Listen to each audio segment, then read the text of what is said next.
Russia accused of destabilizing global food chains. A meeting about Yemen's politics and humanitarian needs took place on April 14.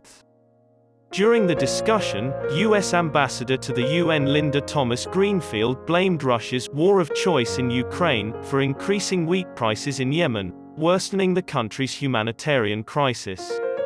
A rise in wheat prices might hit Yemen hard, she added.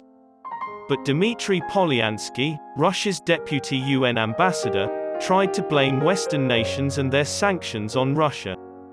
He said such nations must own up to their role in the financial and food crises. Russia's port embargo of Ukraine prevents food supplies from reaching the globe. The effect of Russia's conflict on Ukrainian farmers' capacity to grow wheat and other crops may intensify if some commodities held on docked ships deteriorate. Yemen's UN meeting occurred a day after a report was released by a United Nations Global Crisis Response Group formed in response to Russia's invasion of Ukraine.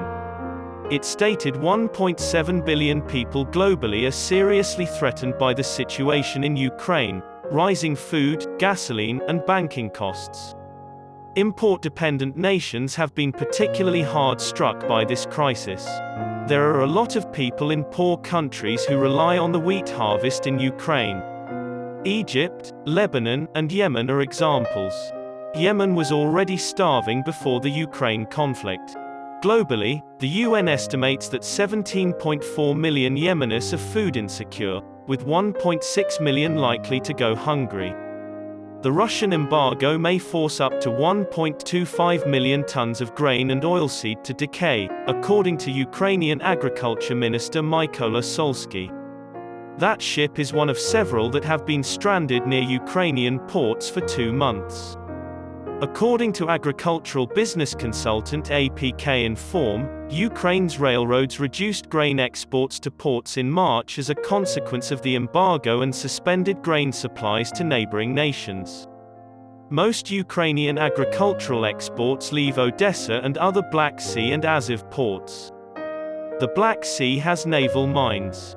Some mines floated into Turkish territorial seas. Ukraine and Russia have slammed each other for using mines. There would have been no mining or agricultural interruptions if Russia hadn't invaded Ukraine after months of denying such ambitions. Approximately 20,000 people were murdered during 7 weeks of Russian bombing on Mariupol's port on April 13. Mariupol is the biggest Ukrainian city on the Azov Sea and a major agricultural port in eastern Ukraine. Ukrainian government has taken steps to secure domestic food supply. Farmers dread Russian assaults or finding unexploded weapons in their farms. As with China and India, the interruption of trade threatens global food security. Companies are leaving Russia or scaling out. Since Russia's strike, the US and EU have implemented harsh economic penalties. Moscow has blamed the sanctions for the food crisis and vowed to restrict food shipments to hostile nations.